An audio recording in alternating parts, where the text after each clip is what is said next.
Oleh karena itu, kosongkan hatimu dari segala sesuatu selain Allah. Maka Allah akan memenuhinya dengan pengetahuan dan rahasia. Bagaimana Pak cara saya menempuh jalan menuju mahabbah, menuju cintanya Allah? Yaitu tazkiyatun nafs. Mengaji hening bersama Dr. Fahrudin Faiz. Mari kita simak.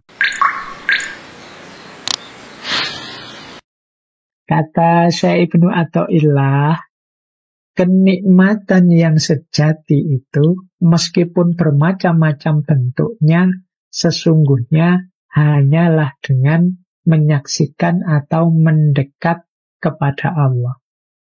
Dan azab itu, walaupun beragam jenisnya, sesungguhnya hanyalah disebabkan oleh adanya hijab antara hamba dengannya.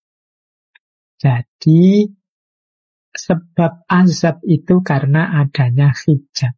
Sedang sempurnanya nikmat itu adalah engkau memandang wajah yang maha mulia. Nah ini silahkan dicari kalimat ini disikat. Jadi kenikmatan yang sejati adalah kedekatan kita dengan Allah, dan kepahitan azab yang paling pedih adalah adanya hijab, adanya jarak antara kita dengan Allah. Ya mengapa? Kita analogikan lagi ke orang-orang yang jatuh cinta. Orang yang sedang jatuh cinta itu kan kalau terhalang bertemu dengan yang dicintai, itu pasti saja gelisah luar biasa. Atau kok dilalah malam berdua bareng-bareng dengerin ngaji filsafat misalnya. Itu kan asik. Bisa menikmati kebersamaan berdua. Sama, orang yang jatuh cinta pada Allah juga begitu. Melakukan apapun kalau merasa dekat bersama dengan Allah itu nikmatnya luar biasa bagi yang sudah jatuh cinta. Tapi kalau terhalang, misalnya lupa atau lenyap kesadaran hadirnya Allah, ini kalau para sufi mereka gelisah luar biasa pasti. Pak, saya kok masih belum nyampe level itu? Ya memang belum. Ini para aulia, siddiqin yang mampu nyampe level ini. Kalau kita masih berjuang menuju ke sini, ya paling tidak malam hari ini kita dapat referensi. Di antara rumusnya takholak bi ahlakillah tadi kan, cinta ilahiyah itu bisa kita manifestasikan dalam hidup kita di muka bumi ini sebagai orang yang penuh cinta. Melanjutkan karakter Rahman Rahimnya Allah. Nah, jadi hakikat mahabbah, hakikat cinta pada Allah, antara lain adalah asyik bersamanya. Kalau sedang sadar bersama Allah itu senang, bahagia, gembira. Kalau hati masih merasa risau dan sedih, itu karena masih ada yang menghalangi pandangan batin kita terhadap Allah. Teman-teman boleh menengok ke hatinya masing-masing, ke kedalaman diri masing-masing. Coba ditanya, hari ini teman-teman gelisah apa? Hari ini teman-teman risau tentang apa? Ada jawaban yang dalam, versinya Syekh Ibnu Athaillah, kalau masih ada risau dan sedih dalam diri kita, kemungkinan Allah tidak hadir sepenuhnya dalam hidup kita, masih ada yang menghalangi pandangan batin kita di hadapan Allah. Mungkin terhalang oleh ambisi duniawi, mungkin terhalang oleh hasrat-hasrat keterikatan dengan yang selain Allah. Ini mudah menimbulkan orang risau dan sedih.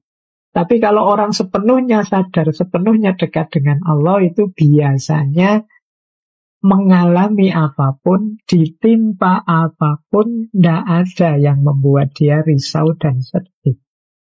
Asal tidak kehilangan Allah. Pernah saya jelaskan ketika Rasulullah munajat di Taif itu kan, Rasulullah itu ya dilempari batu batu di Taif itu waktu dakwah, ditabur pasir, dikejar-kejar, diteriaki orang gila. Tapi Rasulullah begitu istirahat di salah sebuah kebun kurma, kemudian munajat, ya Allah, kesulitan, sakit, dan lain sebagainya yang aku rasakan ini aku tidak masalah. Asal engkau tidak murka padaku. Jadi, ya Allah, aku mengalami sepahit ini, tidak apa-apa. Asal engkau ridho padaku, asal engkau tidak marah padaku. In lam takun ghadiban alayya fala ubali. Asal engkau tidak murka padaku, ya Allah, aku tidak peduli.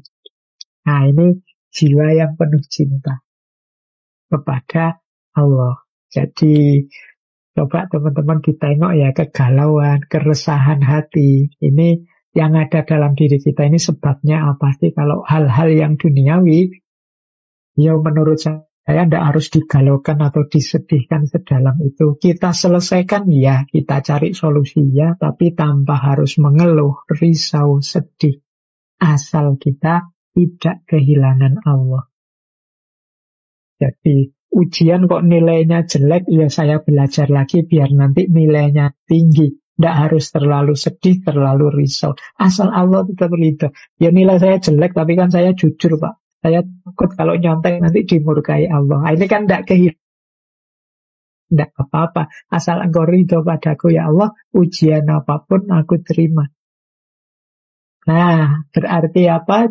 Cirinya mahabbah, hakikatnya mahabbah adalah rasa asyik bersamanya. Nikmat kalau dekat Allah terus itu. Dan ini saya bilang rasa. Kalau rasa itu kan tidak bisa dimanipulasi. Pura-pura seneng tidak bisa. Seneng ya seneng, kita sendiri yang tahu. Teman-teman silahkan metani, silahkan ngecek dirinya sendiri-sendiri. Sudah nyampe di level itu atau belum. Nah, ini selanjutnya, hakikat mahabbah itu adalah membebaskan dan menyelamatkan.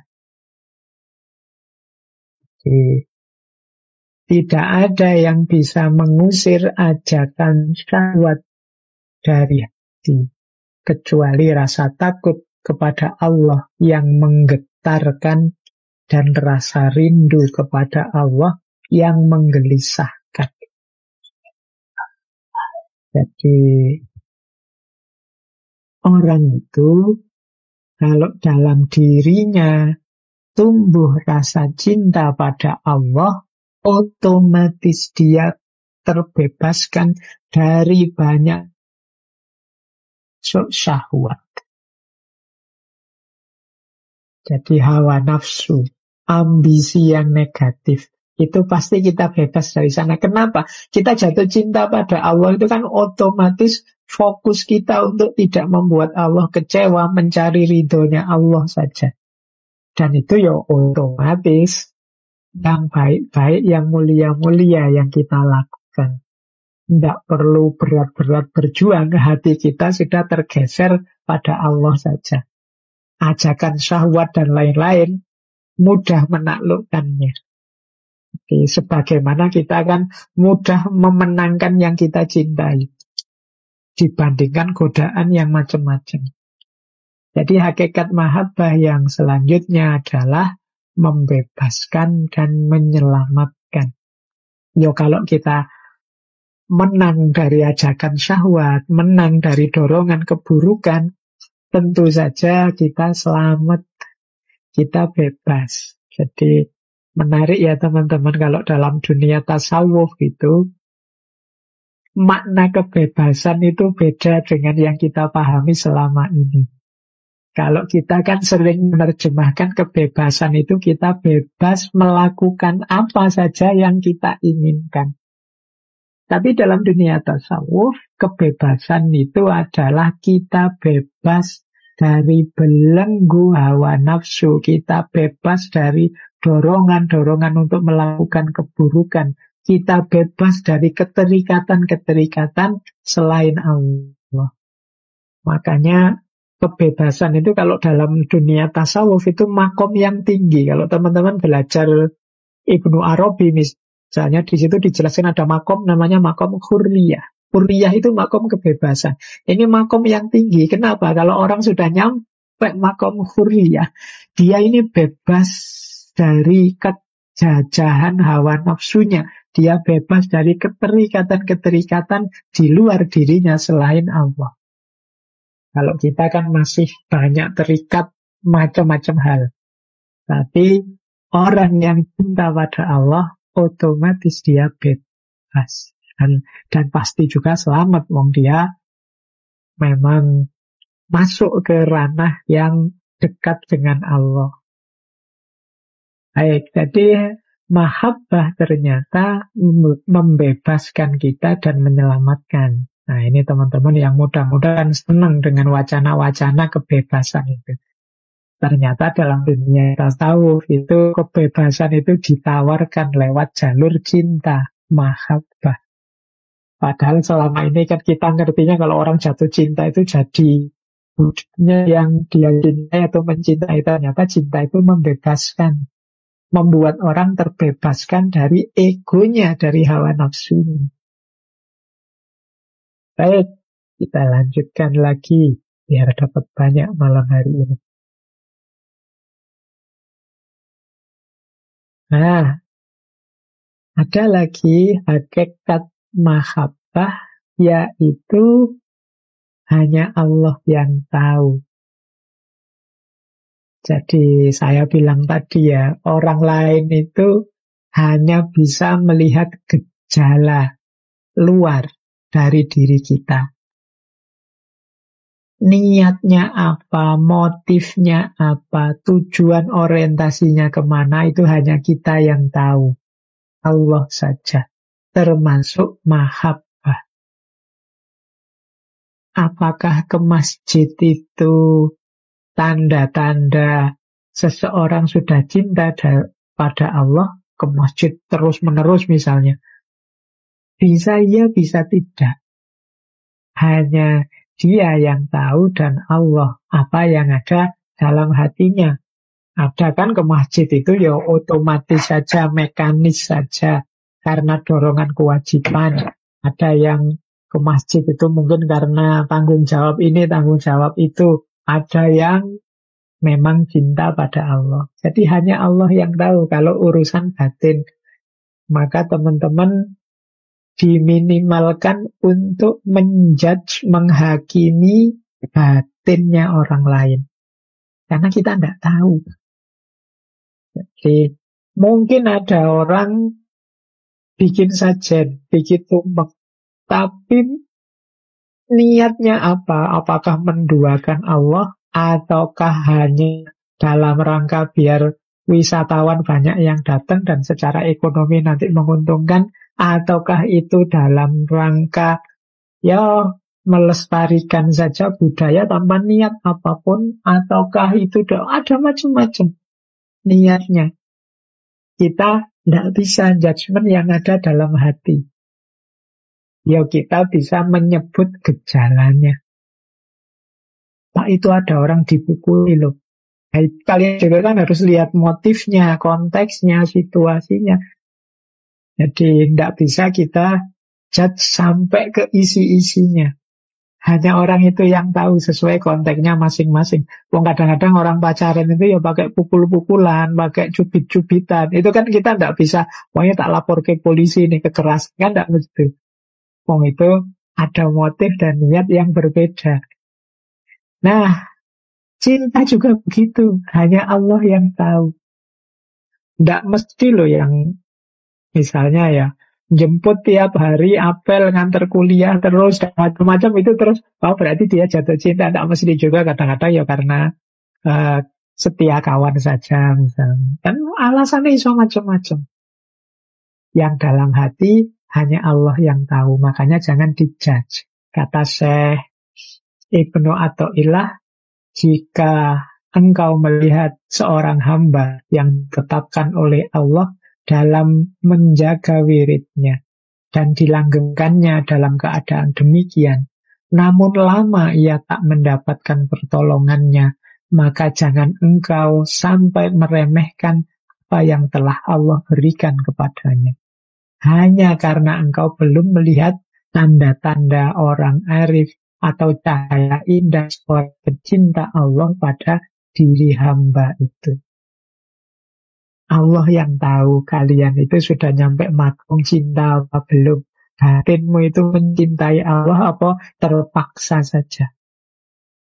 Kita juga jangan menilai orang lain. Kalau ada orang, wah orang ini solehnya luar biasa loh. Orang ini rajin puasa, rajin sholat malam.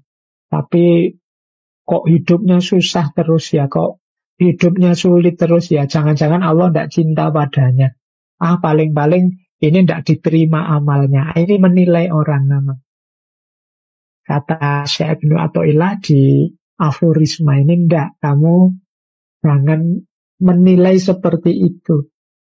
Karena hanya karena engkau tidak melihat tanda-tanda cahaya atau cinta Allah padanya. Hanya Allah yang tahu. Mungkin itulah jalan Allah memuliakannya dan menyelamatkannya. Siapa yang tahu? Tapi hakikat cinta adalah hanya Allah yang tahu. Berarti apa? Yuk kita berjuang untuk diri kita. Jangan sibuk menilai orang lain. Jangan sibuk menghakimi orang lain. Oh, kalau kamu masih dangkal, kamu ngertinya masih halal haram saja. Kayak saya ini loh, sudah sampai batin misalnya. Itu, yuk kita jangan ngisi rapotnya orang lain. Wong kita ini masih levelnya juga masih murid. Jadi mari kita perbaiki diri kita. Khususnya menuju makom mahabbah tadi. Nah, sekarang ke babak selanjutnya. Kalau tadi hakikat-hakikatnya, kita review sebentar ya. Hakikatnya cinta itu hanya Allah yang tahu. Cinta itu membebaskan, menyelamatkan. Cinta itu hakikatnya adalah kegembiraan, kebahagiaan bersama dia yang kita cintai. Cinta itu hadirnya kekasih dimanapun saja. Cinta itu kerinduan untuk selalu bersama. Cinta itu keikhlasan hanya untuk yang dicintai saja. Dan cinta itu anugerah darinya. Inilah hakikat-hakikat cinta yang penting kita ingat-ingat. Apakah makomku sudah cinta atau belum, Pak? Ya coba dicek tanda-tanda ini ada atau tidak. Oke, sekarang kita lanjutkan ke babak selanjutnya tentang menempuh jalan cinta. Kalau tadi hakikatnya, sekarang apa yang harus kita lakukan? Bagaimana cara kita menjadi hamba yang dicintai dan mencintai Allah? Nah, menempuh jalan cinta yang pertama adalah kita harus memposisikan diri sebagai hambanya. Ya, kalau bahasa Arab hamba itu abdun, abdinya. Jadi kadang-kadang ada yang menerjemahkan budaknya. Mungkin meskipun diksinya agak kasar ya. Tapi maksudnya sama. Jadi kata Syekh Ibnu Athaillah, tidaklah engkau mencintai sesuatu, melainkan engkau akan menjadi hambanya. Dan Allah tidak suka apabila engkau menjadi hamba selainnya. Jadi cirinya orang jatuh cinta, itu dia menjadi hamba dari yang dicintai. Makanya Allah tidak suka kalau engkau mencintai selain dia. Mengapa? Karena itu berarti engkau menjadi hamba selain dia. Cinta itu ya Allah saja satu-satunya. Ini kemudian kadang kan orang tanya, lupa. Lah kalau saya cinta orang tua, saya cinta anak, itu apa ya? Terus menghalangi cintaku pada Allah? Ya enggak. Tapi tetap meskipun engkau mencintai orang tuamu atau mencintai anakmu atau mencintai siapapun, jadikan cintamu pada sesama itu bekal untukmu mencintai Allah. Jadi, mari bersama-sama kita saling mencintai untuk apa? Untuk mencintai Allah, untuk memperoleh ridhonya Allah. Jadi tidaklah engkau mencintai sesuatu, melainkan engkau menjadi hambanya, dan Allah tidak suka apabila engkau menjadi hamba selainnya. Jangan jadi hamba uang, jangan jadi hamba harta, jangan jadi hamba jabatan, jangan jadi hamba apapun yang sifatnya duniawi, jadilah hambanya Allah saja. Untuk bisa total menghamba Allah saja, cintailah Allah. Kenapa ya? Rumusnya tadi, orang yang jatuh cinta itu segalanya untuk yang dicintai. Jadi ini rumus pertama. Marilah kita posisikan diri kita ini sebagai hambanya, yang patuh apapun yang diinginkan oleh yang kita cintai. Terus, nah, yang kedua, bagaimana Pak cara saya menempuh jalan menuju mahabbah, menuju cintanya Allah? Yaitu tazkiyatun nafs. Jadi membersihkan hati, membersihkan jiwa. Kata Syekh Ibnu Athaillah, bagaimana hati dapat bersinar sementara gambar-gambar duniawi tetap terlukis dalam cermin hati itu, atau bagaimana hati dapat berangkat menuju Allah sementara ia masih terbelenggu oleh syahwatnya, atau bagaimana mungkin seseorang akan antusias menghadap hadirat Allah apabila hatinya belum suci dari junub kelalaiannya. Lalai itu kalau dalam dunia tasawuf oleh para sufi itu disebut junub, hadas besar. Lalai itu kan lupa pada Allah, tidak sadar adanya Allah. Atau bagaimana mungkin seorang hamba bisa memahami berbagai rahasia sementara ia belum bertobat dari kesalahannya. Jadi nafas kita, jiwa kita, hati kita, seperti di Syekh Abdul Qadir Jailani minggu lalu, dijelaskan adalah wadahnya rasa cinta itu. Adalah tempat di mana cinta pada Allah bersemayam. Tapi bagaimana Allah bisa hadir dalam jiwa kita kalau jiwa kita kotor? Kalau jiwa kita penuh dengan hal-hal duniawi, bagaimana kita bisa bergerak menuju Allah kalau kita masih terikat, terbelenggu oleh syahwat-syahwat kita, keinginan-keinginan duniawi kita? Bagaimana kita semangat untuk menuju Allah, wong kita ini banyak lalai, keliru terus, meleset terus.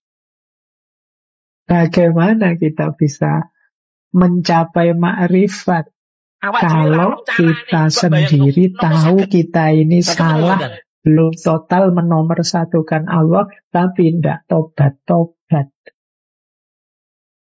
Teman-teman ini kan kayak saya, dosanya oke, sering melakukan salah-salah, keliru-keliru, yakin dan sadar. Tapi disuruh tobat yang beneran itu ragu-ragu. Istighfar sih kita itu, tapi kalau ditanya total, bener nggak ngulang itu kita masih maju mundur. Nah ini menunjukkan kita nggak terlalu serius. Lawang nggak serius gitu kok ingin ma'rifat, kok ingin mencapai mahabbah, kok ingin jiwanya jernih. Nggak bisa kayak di Syekh Abdul Qadir Jailani kemarin lah. Kalau wadahnya kotor, cerminnya kotor, sebagus apapun gambar tidak terlihat. Kalau ada bejana kok kotor, meskipun diisi air jernih, ya air jernihnya jadi air keruh. Nah, jadi strategi menempuh cinta yang kedua adalah tazkiyatun nafas. Ini masih berhubungan dengan tazkiyatun nafas ya. Kata Allah, kadang-kadang cahaya-cahaya mendatangimu, namun mereka menemukan hatimu masih dipenuhi dengan hal-hal yang bersifat duniawi. Maka cahaya-cahaya itu kembali ke tempat semula. Oleh karena itu, kosongkan hatimu dari segala sesuatu selain Allah. Maka Allah akan memenuhinya dengan pengetahuan dan rahasia. Jadi Allah itu sangat penyayang pada kita. Tidak selalu Allah nunggu ibadah kita yang serius baru Allah melimpahkan cahaya. Tidak selalu Allah nunggu prestasi-prestasi religius spiritual kita baru Allah menganugerahkan makrifat. Tidak selalu begitu.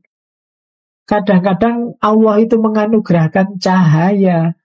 Mungkin pada orang yang dia selama ini banyak dosa, tiba-tiba dilimpahi oleh Allah cahaya. Kita juga mungkin masih banyak dosa, mungkin saja dilimpahi oleh Allah cahaya. Makanya yuk kita bersihkan terus jiwa kita. Siapa tahu tiba-tiba kita dilimpahi Allah cahaya. Banyak orang yang mungkin dilimpahi oleh Allah cahaya, tapi dia tidak tahu karena hatinya masih penuh dan sibuk dengan hal-hal duniawi yang selain Allah.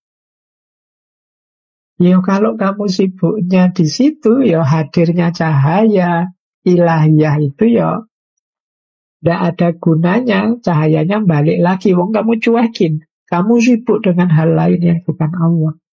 Akhirnya kata Syekh Ibnu Athaillah, ya cahaya itu kembali ke tempat semula. Oleh karena itu, yuk tazkiyatun nafas, kosongkan hati dari segala sesuatu selain Allah. Terima kasih sudah menyimak. Semoga channel Mengaji Hening bersama Dr. Fahrudin Faiz selalu bisa memberikan ilmu, motivasi, dan kebermanfaatan. Salam sehat dan bahagia.